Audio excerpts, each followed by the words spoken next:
맞습니다. 신약성경 누가복음 18장 1절에서 8절 말씀입니다. 교독합니다. 예수께서 그들에게 항상 기도하고 낙심하지 말아야 할 것을 비유로 말씀하여 이르시되 어떤 도시에 하나님을 두려워하지 않고 사람을 무시하는 한 재판장이 있는데 그 도시에 한 과부가 있어 자주 그에게 가서 내 원수에 대한 나의 원한을 풀어주소서 하되 그가 얼마 동안 듣지 아니하다가 후에 속으로 생각하되 내가 하나님을 두려워하지 않고 사람을 무시하나 이 과부가 나를 번거롭게 하니 내가 그 원한을 풀어주리라. 그렇지 않으면 늘 와서 나를 괴롭게 하리라 하였느니라. 주께서 또 이르시되 불의한 재판장이 말한 것을 들으라. 하물며 하나님께서 그 밤낮 부르짖는 택하신 자들의 원한을 풀어주지 아니하시겠느냐. 그들에게 오래 참으시겠느냐. 내가 너희에게 이르노니 속히 그 원한을 풀어주시리라. 그러나 인자가 올 때 세상에서 믿음을 보겠느냐 하시니라. 아멘.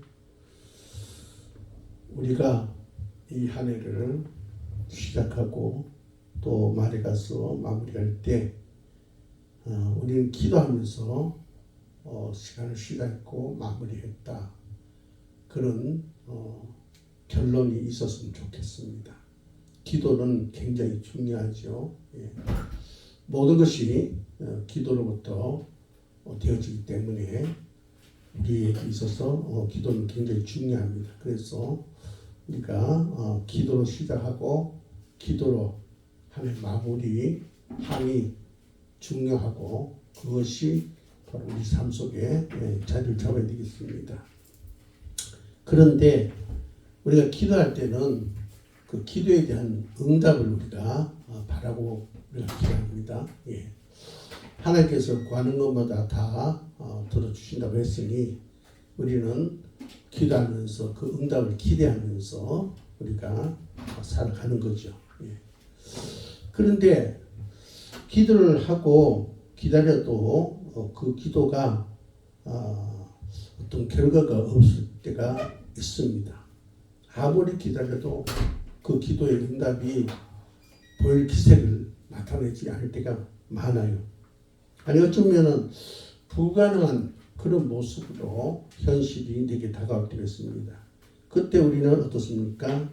지치고 낙심하게 되죠.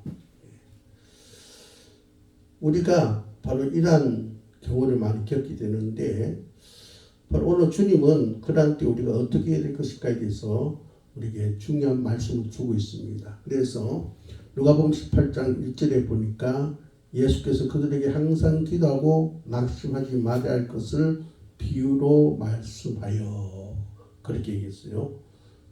그러니까 항상 기도하면서 낙심하지 말아라. 그러면서 비유의 말씀을 이제 주셨다 그렇게 얘기하고 있어요. 예. 예수님은 인자의 날을 얘기하고 계시는데 이 인자의 날은 어떤 것이 인자의 날이죠? 그분이 이제 십자가에 죽으시고 부활 승천하시고 다시 오심하시고 가셨는데 그분이 이제 만물의 마지막 때에 다시 오셔서 이제 모든 불의를 심판하시고 그 다음에 이제 당신의 사람들과 함께 이제 기쁨을 승리를 누리는 삶이 펼쳐질 것이다. 그렇게 말했습니다. 바로 그날이 인자의 날이라 했어요.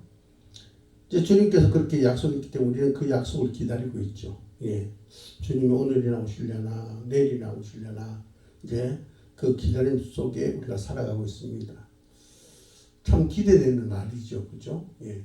그때는 우리 주님 앞에 모든 것이 다 드러나게 되고 그래서 우리 억울함도 다 풀어지고 또 우리의 고난도 풀어지고 또 우리의 모든 그런 죄값을 사함을 받게 되고 우리가 추구하는 그런 나라에 우리가 들어가게 됩니다.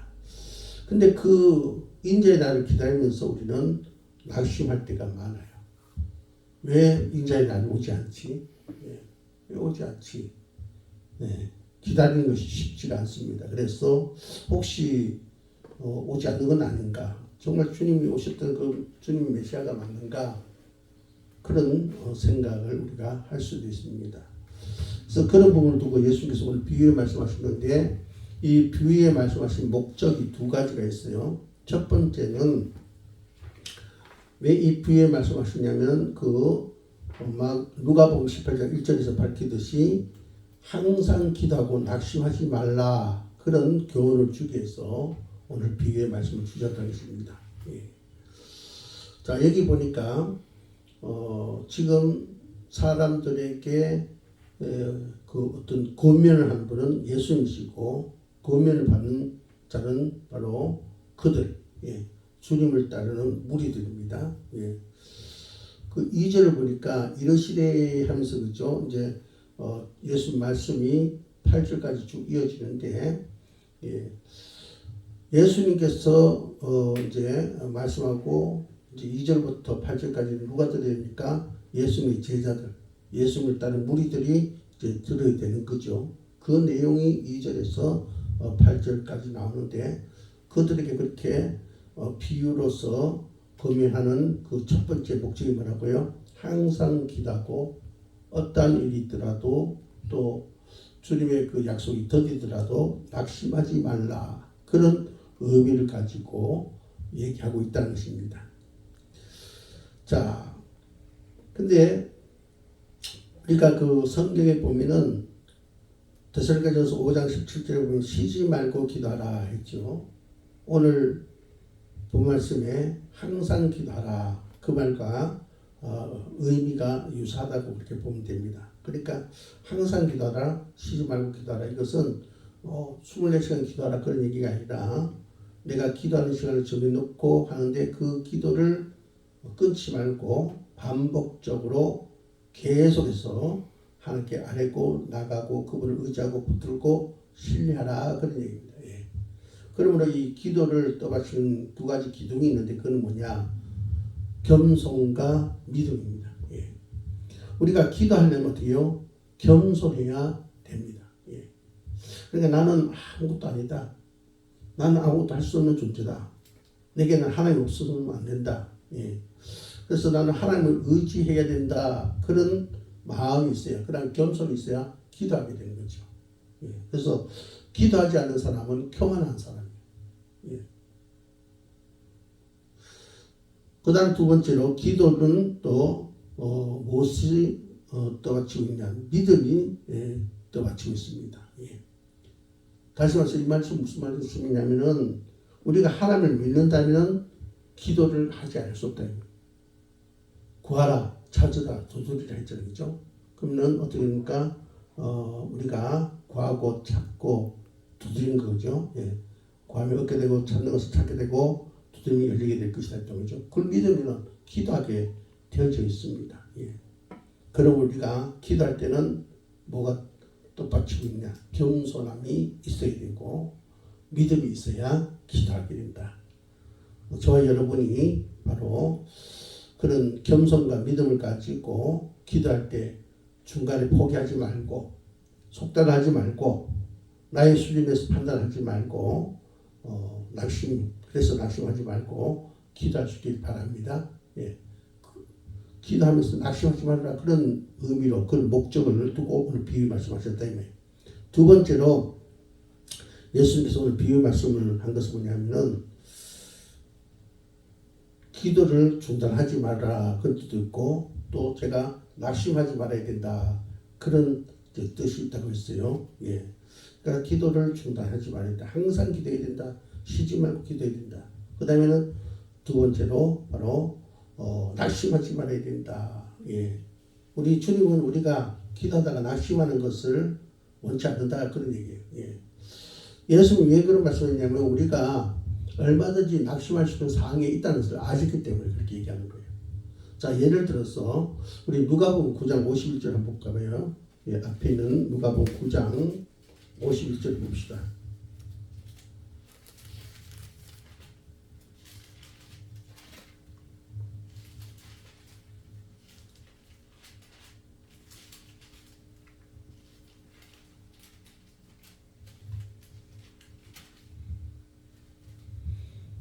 죄송하면 같이 읽습니다. 시작. 예수께서 승천하실 기약이 차감해 예루살렘을 향하여 올라가기로 굳게 결심하시고. 자, 여기 보니까 예수님께서 이제 승천할 기약이 다가오므로 예루살렘을 향해 올라가기를 어떻게 해요? 굳게 결심하셨다. 그렇게 얘기하고 있어요. 자, 예수는 지금 제자들과 함께 예수님 따른 무리와 함께 승천하실 기약이 참에 예루살렘을 향해 가고 있었습니다. 가고 있었어요. 가고 있었는데 주님은 몇 차례나 그 예수님 따르는 무리들 제자들에게 그런 말씀하셨어요. 누가복음 9장 22절에 보면은 인자가 많은 고난을 받고 장로들과 대제사장들과 서기관들에게 버림받아 죽임을 당할 것이다. 그런 얘기를 했습니다. 그리고 인자의 날을 설명하실 때도 누가복음 17장 25절에 보면은 인자가 많은 고난을 받고 이 세대에게 버림받아야 할 것이다. 그렇게 말씀하셨어요. 그러니까 자신이 곧 죽고 버림받는 게 된다. 그 사실에서 분명히 말씀했습니다. 근데 제자들은 어떻습니까? 예수님께서 이제 예루살렘으로 가시면은 이스라엘 회복할 왕이 되실 것이다. 그래서 저들 마음속에는 예수님 좌우편에 내가 앉게 해달라 해야 되겠다. 그런 효과를 하게 되고 또 그것 때문에 시기 질투가 일어나는 그런 장면을 우리가 보게 됩니다. 그리고 주님을 통해서 뭔가 출세해보기 위해서 자기 가지고 있는 모든 것을 버리고 주를 따르는 것을 마가복음 10장 28절에서 보게 됩니다. 근데 정작 어떻게 됩니까? 그런 소망을 가지고 그런 각오를 가지고 그런 결단을 가지고 주님을 따르는데 주님은 지금 어떻게 해요? 자기들 보는 눈앞에서 신문을 당하고 매를 맞고 죽임을 당하는 그런 모습을 이제 봐야 됩니다. 그날이 이제 곧 다가온 거죠. 그때 어떻게 돼요? 제자들과 예수님 따르는 자들은 많은 그런 사건을 이제 대면하게 되면 낙심할 것밖에 없죠. 바로 주님은 그걸 알으셨던 거예요. 물론 주님이 구속사 과정을 이제 하나님께서 예정하셨기 때문에 그 길을 가고 계시는데 죽음 후에 다시 부활하시지만 40 후에는 또 승천하셔서 제자를 떠날 것을 사도행전 1장 9절에 보면은 말씀하고 있습니다. 그때 예수님께서 그들에게 그런 말씀했습니다. 내가 너희들을 과와 같이 버려두지 않겠다. 내가 다시 오겠다. 요한복음 14장 18절에 보면 그런 약속을 했어요. 그래서 이제 제자들은 이제 그런 일을 겪었을 때 그 약속을 붙잡고 살아가는데 그 약속을 붙잡고 살아가면서 세상이 주는 수많은 핍박과 고난을 견디는 것은 절대로 만만한 삶이 아니었습니다. 그래서 저들은 낙심하기 쉬운 그런 가운데 있었습니다. 그래서 주님께서 그걸 아시고 너희들 기도를 하되 낙심하지 말아라. 기도는 항상 해라. 쉬지 말고 기도해라. 그 얘기를 하셨고 그 다음에 절대 낙심하지 말아라. 그래서 오늘 비유의 말씀을 하게 됐다. 비유의 목적입니다. 바울도 그런 얘기를 많이 했어요. 갈라디아서 6장 9절에 보니까 우리가 선을 행하되 낙심하지 말지니 포기하지 아니하면 때가 이름에 거두리라.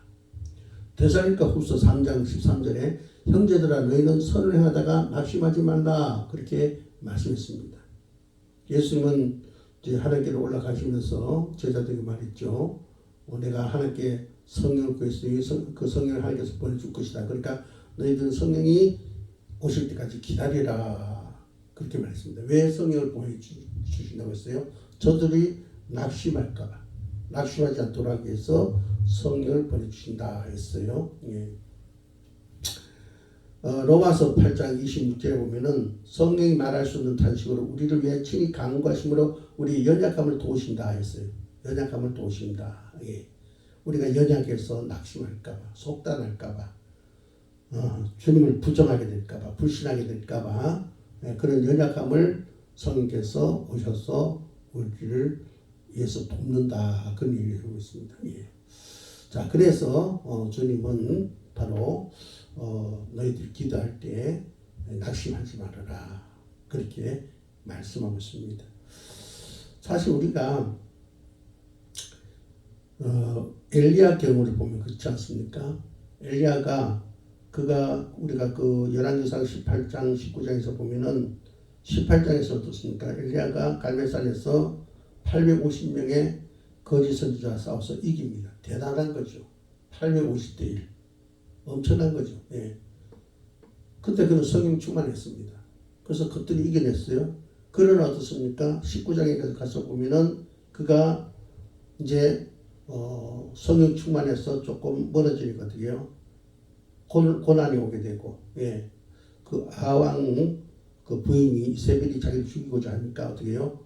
그는 도망가서 숨는 가운데 주님의 어떤 역사하심을 기다리는 가운데 그는 어떻습니까? 지쳐서 낙심해서 죽기를 구하는 것을 보게 됩니다.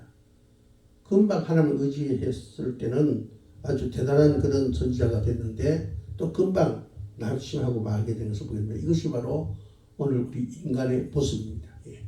그래서 우리는 주님께서 이것을 알고 낙심하지 말라 했기 때문에 낙심하지 않게 해서 성령을 받는 자가 되어야 됩니다. 예.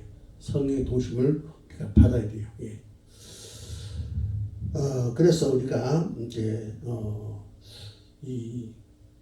항상 기도하는 거, 기도하면서 중간에 기도를 그치고 낙심하는 일을 하지 않도록 우리가 해야 된다. 예. 이것을 우리가 꼭 기억해야 됩니다. 그 두 가지를 위해서 주님께서 오늘 본 말씀에 비유의 말씀을 주셨습니다. 자, 그럼 비유의 말씀을 보자고요. 2절에서 8절에 보니까 어떤 도시의 상을 얘기하고 있는데 그 도시에 두 사람을 소개하고 있어요. 어떤 도시에 하나님을 두려워하지 않고 사람을 무시하는 한 재판장이 있었다. 그렇게 소개하고 있고요. 또 3절에 보니까 그 도시에 또 어떤 사람이 있었냐. 한 가부가 있었다. 그 가부가 어떠한 상태에 있는 사람이냐. 자주 그 하나님을 두려워하지 않고 사람 무시하는 재판장에 가서 네 원수에 대한 나의 원한을 풀어주소서라고 간청하는 그런 가부가 있었더라. 그렇게 얘기를 하고 있습니다. 자, 여기에서 재판장과 한 가부, 두 사람이 이제 나오는데 그 예수님께서 비유로 얘기하죠. 어떤 도시에 하나님을 두려워하지 않고 사람을 무시하는 재판장이 있었고 또 거기에 또 한 가부가 있었는데 그는 뭔가 이 한 맺힌 게 있어가지고 자기 한을 풀기 위해서 재판관에게 가서 자꾸 자기의 원한을 풀어달라고 그렇게 졸라댔다 그렇게 얘기합니다. 그러면서 4절에 보니까 재판관이 그가 그렇게 가서 자기 한을 풀어달라고 졸라대도 듣지 않았댔어요. 얼마 동안 듣지 않았더라. 그 얼마가 얼마 동안 기간인지 나타나 있지 않습니다만은 상당한 시간 동안 듣지 않았습니다. 그러다가 그 재판관이 마음속으로 어느 날 이런 생각을 하게 됩니다. 내가 하나님을 두려워하지 않고 사람을 무시하지만은 이 가부가 나를 번거롭게 하니 내가 그 원한을 풀어줘야 되겠다. 그렇지 않으면 너로 와서 나를 괴롭게 하지 않겠는가 이런 생각을 했다는 것입니다. 예. 그래서 그 불의한 재판관이 그 가부의 원한을 풀어줬다. 예. 그 얘기를 이제 주님께서 비유를 들어서 얘기하셨다는 것입니다. 우리가 유다왕 여호사밧 왕이 재판관을 세울 때 이렇게 말한 것을 봅니다. 여러분 한번 들어보세요. 역대하 19장 6절 7절 역대하 19장 6절 7절에 보면은 유다왕 여호사밧이 재판관을 세울 때 뭐라고 얘기하냐면은 이렇게 얘기합니다. 너희가 재판하는 것이 사람을 위하여 할 것인지 여호와를 위하여 할 것인지 잘 살피라. 너희가 재판할 때 여호와께서 너희와 함께 하시니라. 그래서 너희는 여호와를 두려워하는 마음으로 상가 행하라. 우리의 하나님 여호와께서는 불의함도 없으시고 치우치심도 없으시고 뇌물을 받는 일도 없으시니라. 그러니까 여호사밧 왕이 재판관을 세울 때 그들에게 당부한 말이죠. 예. 너희들이 재판할 때 사람을 위해서 할 것인가 여호와를 위해서 할 것인가 잘 주의해라.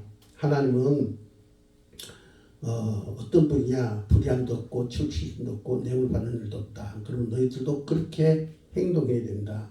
그래서 혹시 재판하는 일에 있어서 그 기준을 잃어버리지 않도록 항상 하나님을 두려워하는 마음을 가지고 행하라.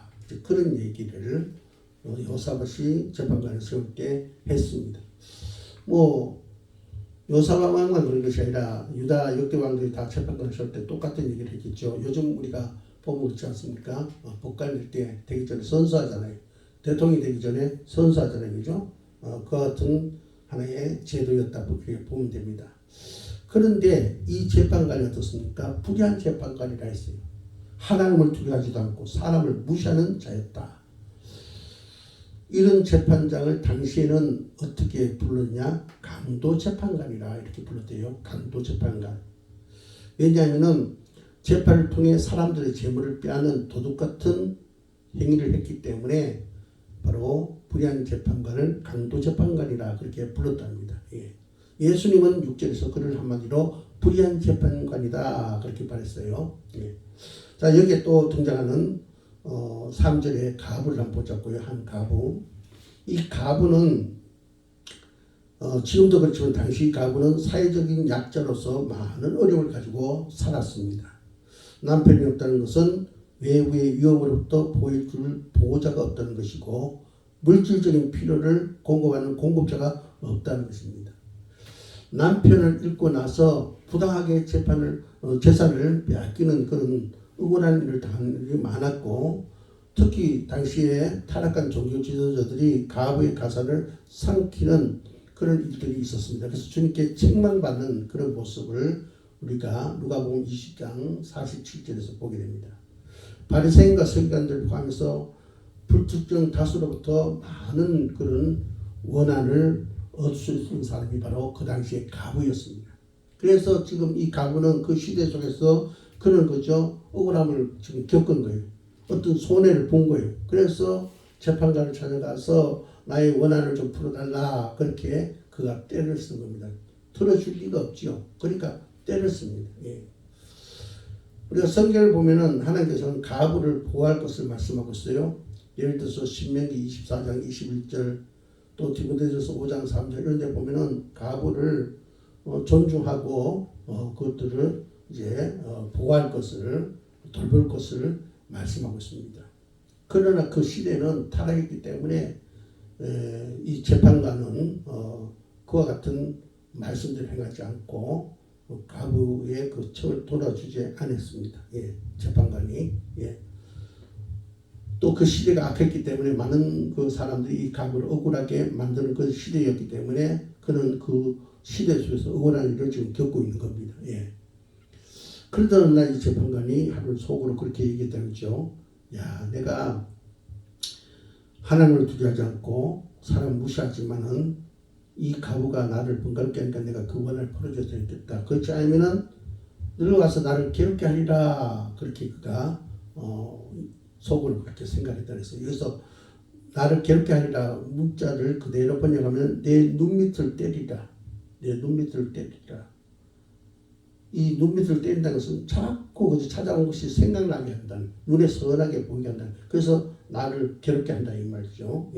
그렇게 하리라. 집요하게 계속 찾아서 요구하게 돼 있다. 이제 그래서 내가 그를 이제 소원을 들어줘야 되겠다고 들어줬더라. 그런 얘기를 예수님께서 비유로 말씀하셨어요.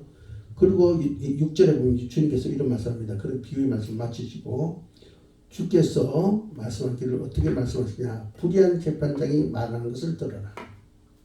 내가 불의한 재판장에 관한 얘기를 했는데 그 속에서 불의한 재판장이 가부의 그 원한을 풀어달라고 그런 요청을 무시하다가 어느 날 그가 그것을 풀어준 그 속마음 그것에 대해서 교훈을 얻으라 이런 얘기예요. 교훈을 얻으라. 자, 이 교훈을 얻으라 이 말은 무슨 말입니까? 쉽게 말해서 이 비유의 교훈은 뭐냐면 하나님을 믿으라. 하나님 믿으라. 그래서 그 7절 8절 보니까 하물며 하나님께서 그 밤낮 부르짖는 택하신 자들의 원한을 풀어주지 아니하시겠냐. 그들에게 오래 참으시겠냐. 내가 너에게 이르노니 속히 그 원한을 풀어주시리라. 그러나 인자가 올 때에 세상에서 믿음을 보겠느냐. 자, 예수님께서 그 불의한 재판관 얘기해 주면서 그 불의한 재판관도 가만히 앉던 그 여인의 가부를 그냥 놔두면 계속 와서 괴롭힐 것을 생각해서 그것이 번거로울 것 같아서 그 괴롭힘을 당하지 않게 해서 들어줬는데 너희들 그 불의한 재판관의 비유의 얘기를 통해서 교훈을 받아라.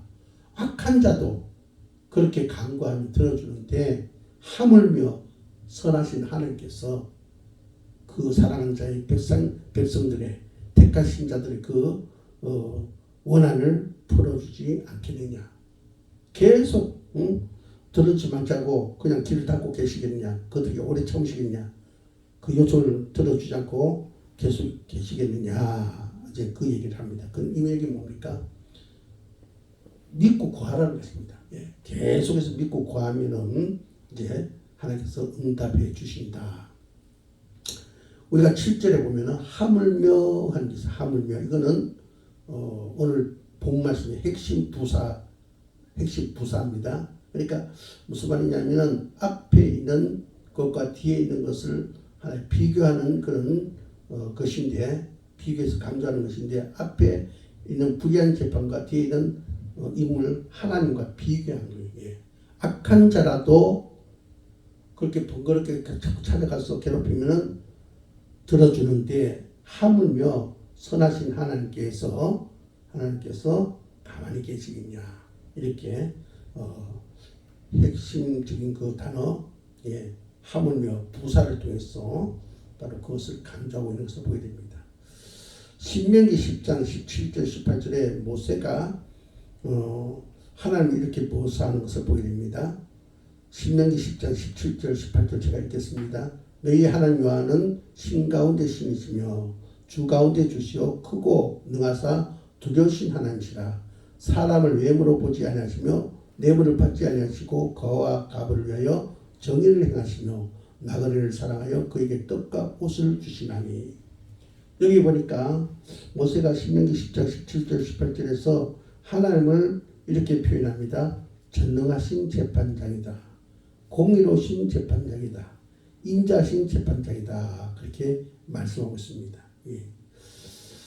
자, 바로 하나님은 전능하신 분이시고 공의로우신 분이시고 인자신 그런 재판장이신데, 밤낮 그분에게 부르짖으면 그 하나님께서 어찌 우리의 원한을 풀어주지 아니하겠느냐. 그러므로 그분을 믿고 계속 그분 앞에 구하라.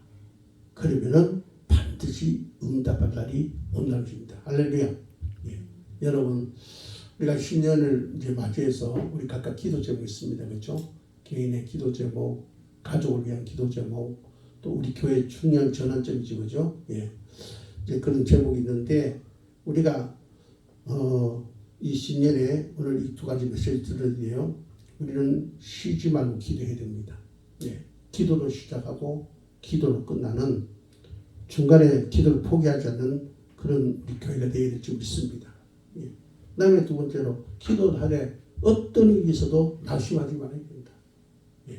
이것은 오늘 누가복음 18장 1절에서 8절에서 주는 교훈이에요. 예.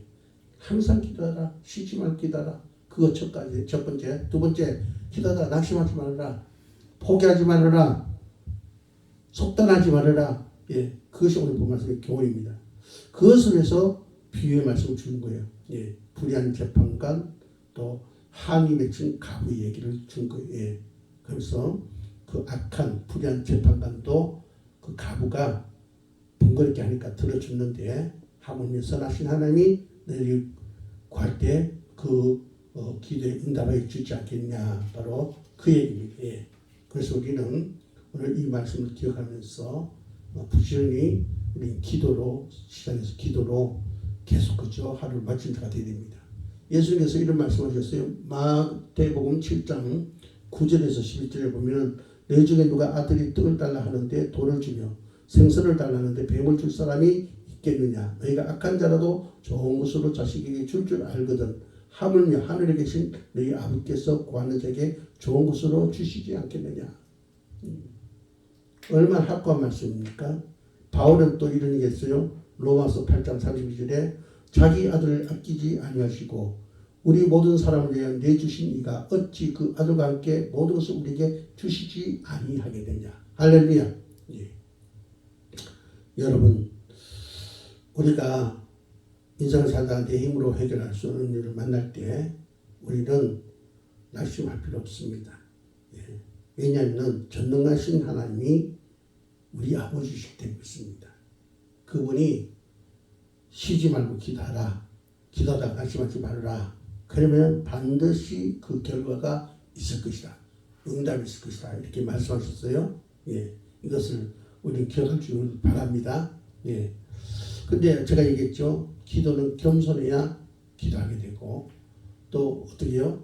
믿음이 있어야 기도하게 된다 했었죠. 근데 여러분 참 마지막 절에 안타까운 말씀을 주님께서 남깁니다. 우리 8절 한번 읽어봅시다. 누가복음 18장 8절 같이 있습니다. 시작. 내가 너에게 이르노니 속히 그 원한을 풀어주시리라. 그러나 인자가 올 때에 세상에서 믿음을 보겠느냐. 예.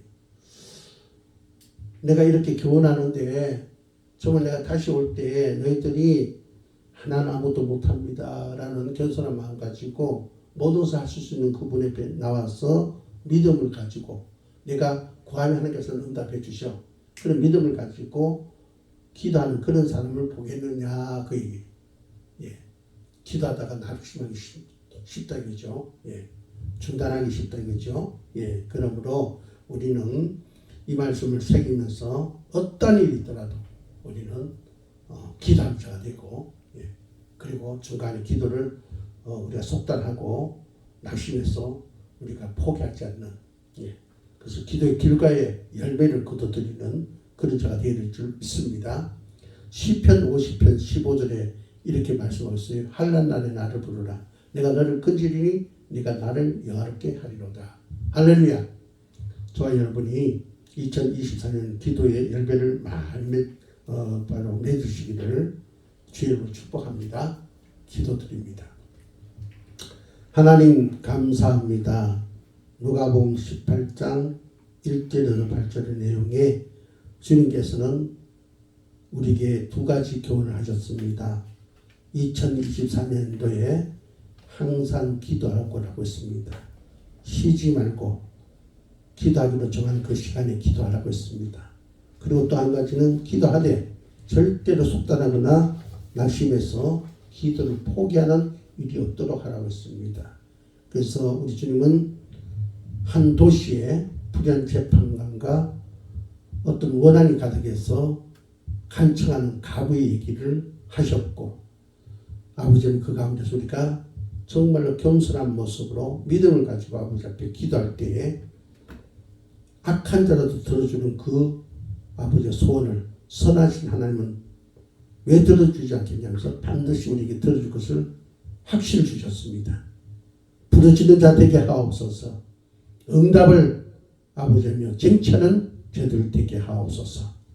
우리 개인적인 기도, 가족을 위한 기도, 특별히 우리 아버지와 소명주한교회 이제 새로운 곳에 땅을 마련하고 또 금을 올려서 하나님께서 주신 그 비전을 감당하기 위해서 기도하고 있습니다.